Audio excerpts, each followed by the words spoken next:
Walsh here. In this video I'm going to look at Russian and Ukrainian trauma, and to a lesser extent the West's kind of psychological framing of Russia. This may be very useful for understanding current events. It, of course, however, is not an excuse for any behaviour. It's not taking a particular political position, and this is entirely unscripted, so I'm sure I'll mess up at some point and say something which isn't entirely accurate, so cut me some slack. So who the hell am I? I've been working with trauma for many years. I've done many trips to both Russia and Ukraine, working with trauma around essentially what has been a war for a long time in the eastern region of Ukraine. I met my wife, actually. I've worked with a lot of psychologists there, a lot of soldiers there.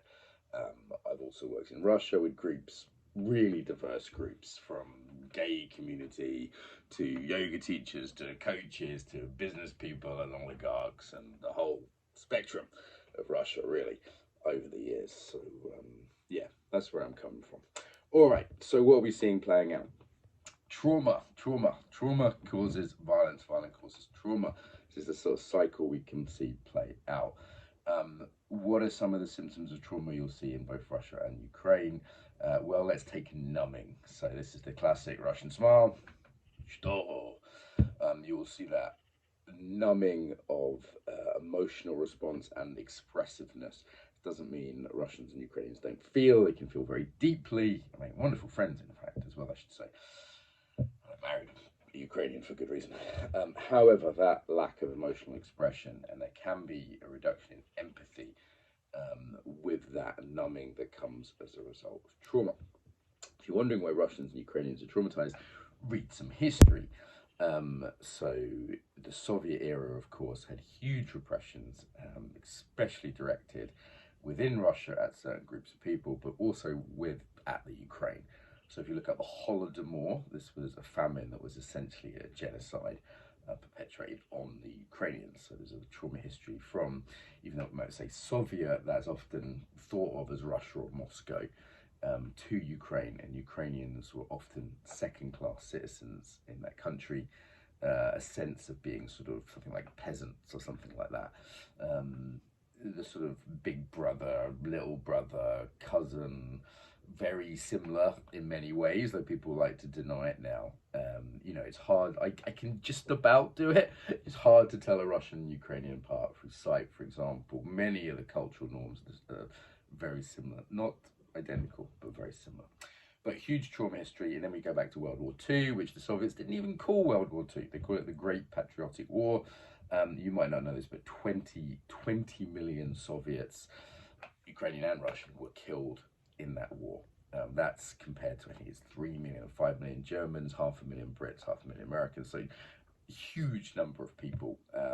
We can't really imagine the horror of the Eastern Front, even having studied it. It's truly horrific. Ukraine really bore a lot of the brunt of that, in that the Germans, occupied Ukraine first. It got as far as Moscow, not any further, just outside Moscow.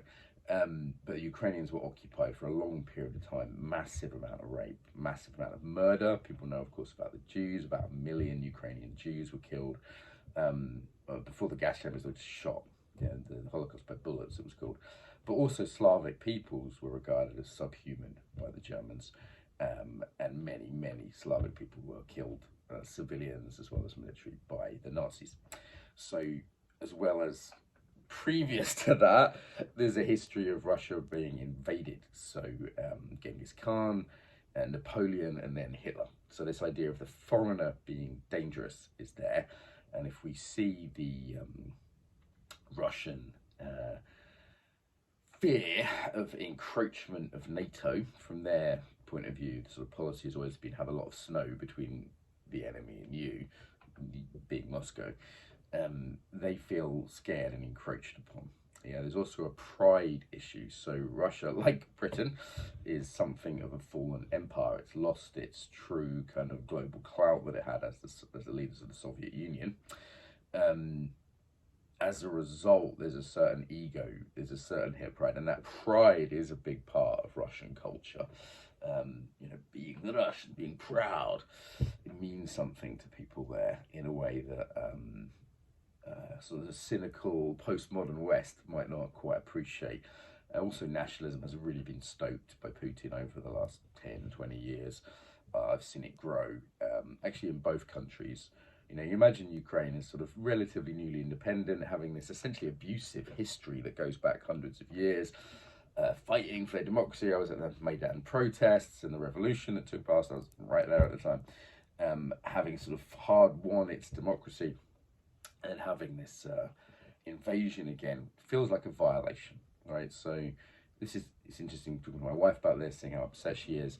She's perfectly physically safe here. Her family are pretty safe where they are in another city in Ukraine. However, the sense of violation is palatable, particularly when there's history. So people are getting the Russians have the fear from the history. Of course, would never admit it. Denial of fear is a very, very sort of macho, classic Slavic trait. You don't often hear a Russian, particularly a Russian man, say, actually even a Russian woman say, I'm afraid of something. They just don't say it. Yeah, that's a repressed emotion, unlike some places. So what expresses is aggression in the absence of being able to express fear. Yeah. And you'll see this, I've got Ukrainian friends who are lashing out left, right, and centre at the moment because aggression in both of those cultures is more acceptable than saying, hey, we're afraid or we feel violated. There can be a sense of betrayal. You know, the West NATO did promise to protect Ukraine when it gave its nukes back with the fall of the USSR. That was a commitment that has been broken, the political side of things, but psychologically, that sense of betrayal, you think of it like a victim triangle. So you've got the obvious, the big brother persecutor, right? And, you know, this persecution is no doubt historically and currently. And there's a victim, right? And there can be a victim mindset that is, again, without saying it's not justified, can lead to a sense of needing a rescuer. That's the third part of what psychologists call the victim triangle. The West could well come into that role or is wanted into that role, or a sense of sort of betrayal or abandonment from the lack of rescuer, which was politically promised. That just was the deal when the fledgling Ukraine gave its nukes back when the USSR dissolved. So I think that's going on psychologically as well. So lots of history. Trauma's really people playing out their history in the current moment, whether it's repeating the history or feeling the current situation as even more than it is. Again, to be clear, not to say it's nothing. You'll see a sort of hyper-vigilance, it's called, to anything that might be regarded as a threat to those safety mechanisms, to any sense of things being questioned that might be the psychological setup I'm talking about. So it's very delicate. I'm aware there's people who are going to get very offended, also quite a Russian and Ukrainian thing to be offended in that sort of Mediterranean almost kind of way. If I misstep here, it's interesting, when I've worked in Russia and Ukraine a lot, people say, hey, what do you see in our psychology? And they ask me, and I know if I get it right, I'm going to get it absolutely in the head. If I get it wrong, of course I'm wrong. Could be wrong. All right, so I've talked about the numbing that can lead to this sort of lack of emotional expression, sometimes a lack of empathy, of course not in everyone.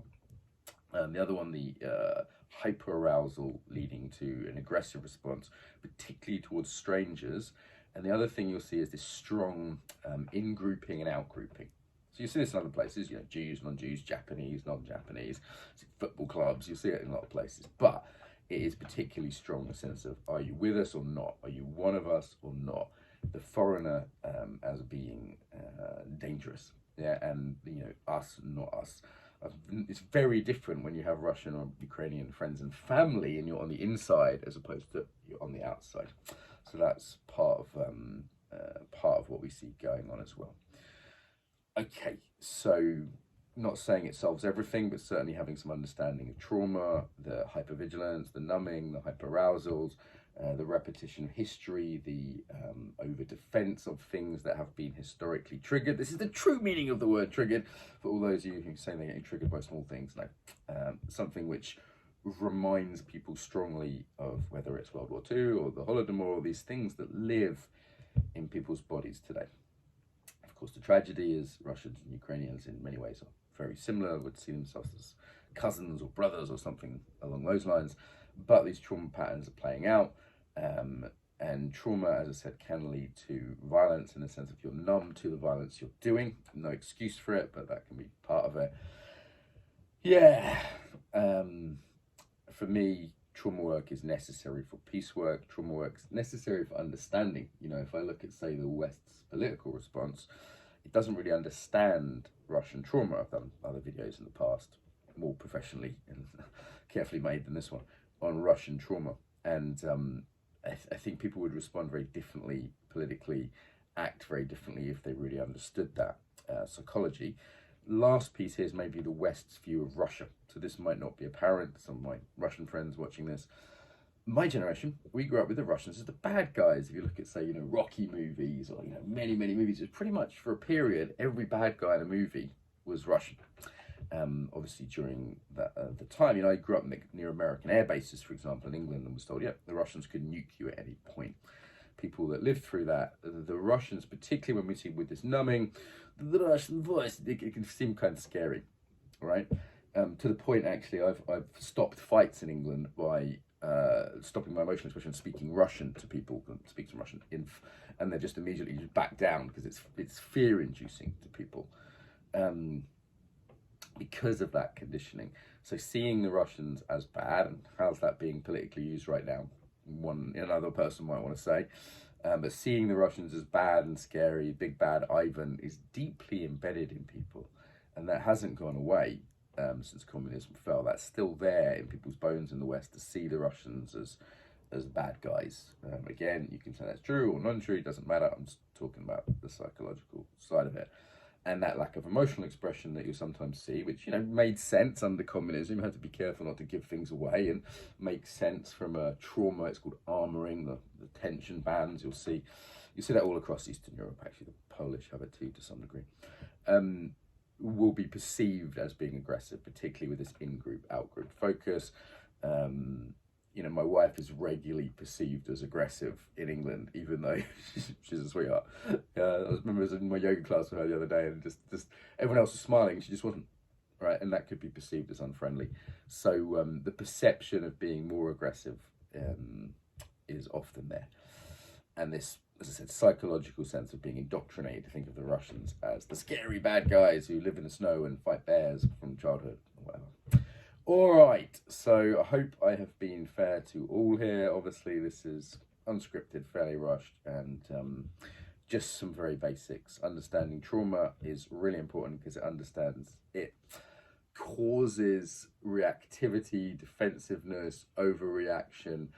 Lack of listening would be another one. You'll see when people are triggered, when they're in that fight-flight response, they are not listening. Dialogue becomes impossible, and that is, whatever your position politically, a bad thing. People can't listen to each other, people can't dialogue, people can't think straight. So even if your point of view was just like, hey, I want to fight this war as effectively as possible, when you're in that fight-flight response, it doesn't actually make you a better fighter. Yeah, it makes you reactive, it makes you uncreative, it makes you, literally, it takes IQ points away. Your neocortex is being closed down at that point. It makes you less smart, as well as less kind, less compassionate, less of a good listener.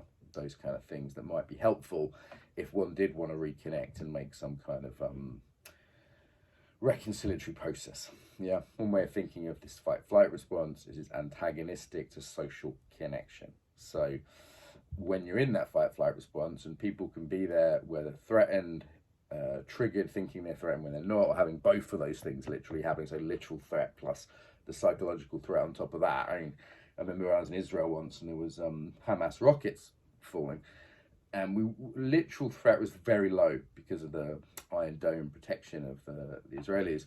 Very, very few people were hurt by those rockets, but the imagined and the psychological sense of someone's trying to kill me, and people have tried to kill us before, and why they keep trying to kill the Jews, and oh my God, that just meant that people were in huge reactivity, and that could express as anger, as fear, as inability to dialogue, as inability to have empathy, as inability to create novel solutions and not just repeat historical patterns.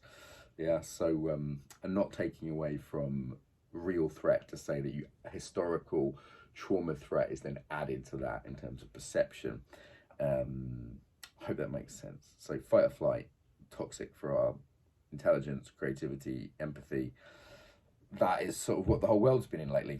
And, it does, this is the conspiracy theorists might know, I think there's sort of COVID followed by this as a way to make the whole world afraid, which makes people compliant. It's probably something worth highlighting about the Russian situation. is that when people are in fear, they are more compliant to authority. So more authoritarian leaders, Putin does have a pretty high approval rating, less than it was, but still pretty high, particularly in the countryside. When people feel threatened, and whether that's seeing all the NATO kind of countries come closer or whatever it is, they tend to want more authoritarian leadership. They tend to want just tell me what to do. Imagine it's a house fire. You don't want a democratic discussion. You're like, there's the exit, go.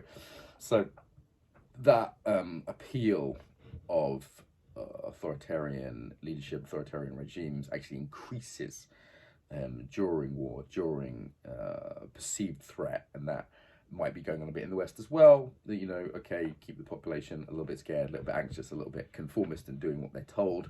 The COVID thing seems to be dying down, but conveniently the Russians are back and bad. Who knows how, who knows why? Not me, I can't figure these things out, but certainly that's part of the psychological soup that we've been in for the last couple of years with COVID, reactivity, threat, fight or flight, and that's now leading into a reaction to this, which might not be a good thing in terms of the West's reaction either. Bit rambling. I hope that made some sense. Take what's useful. I'm sure it's not perfect. And lots of love to all my friends in both Russia and Ukraine. Lots of love. Wishing everyone to be safe and well as best they can right now.